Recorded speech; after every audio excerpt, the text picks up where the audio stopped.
it is Sarah with Yoga for Classrooms, and I am here today to talk about what makes Yoga for Classrooms unique.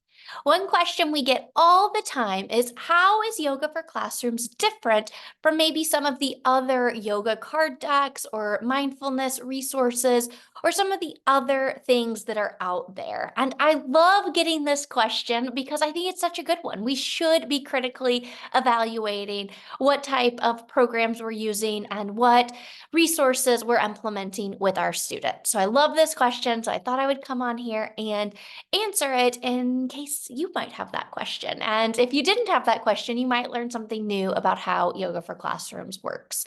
So the first thing that makes Yoga for Classrooms different from maybe other card decks that you buy on Amazon or the cutesy mindfulness moments you see in bookstores is that Yoga for Classrooms encourages all educators to go through a training on how to implement yoga and mindfulness in the school setting. So we have our foundational training, which is 6 hours of training on how we implement yoga and mindfulness in schools with fidelity and intentionality and to make sure it's effective. In that training, we also talk about how important it is to implement yoga and mindfulness in a trauma-informed way and making sure we understand the brain science behind it. So we spend some time really diving into those elements that are so important. We have to know that piece in order to do this work well and again with intentionality. So that's the first thing that makes Yoga for Classrooms different. We're much more than just a card deck. We love our card deck, and so do 60,000 other educators who have purchased the card deck over the years. But we truly believe we're so much more than a card deck, and our training makes our program so much more impactful and effective. Speaking of that, the other thing that makes Yoga for Classrooms really different and stand out amongst other yoga cards or mindful moments or those types of things is that we believe yoga and mindfulness should be implemented intentionally. And what we mean by that is we have a whole catalog of suggested sequences that we recommend you implement at certain times.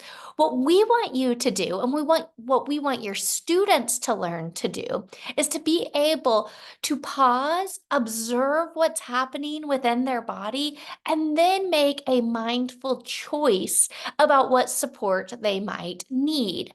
So we don't want to just randomly do breathing techniques or randomly do some standing postures or seated postures. We want to help you as the educator and students learn when I'm feeling, insert a feeling word, whether we're overwhelmed or angry or lethargic or bored, whatever we're feeling, we want to then learn what type of activity we might benefit from.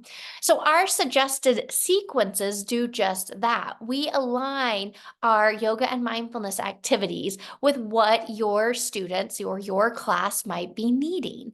And that is a really big piece of Yoga for Classrooms. So we have sequences for morning meetings and the closing of the day. We have pre-testing sequences. We have low energy sequences. We have high energy sequences. All of these so that you can assess where your class is and then implement something specifically targeted to meet their needs.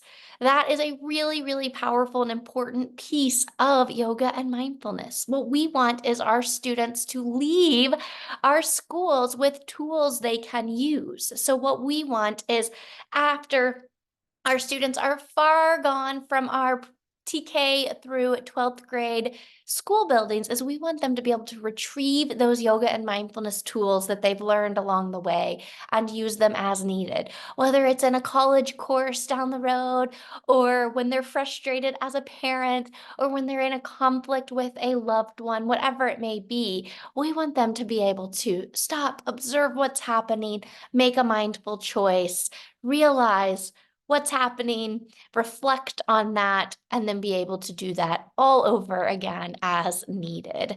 So that process is really important, and we help educators learn about that process, and we make sure we emphasize that we need to be teaching our students that.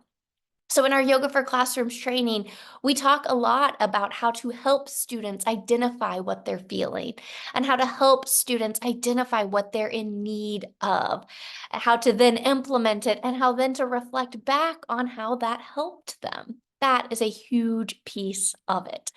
So, with that, I hope that helps you understand the difference between Yoga for Classrooms and maybe some of the other really cool card decks that are out there. Believe me, I have them all. I love them.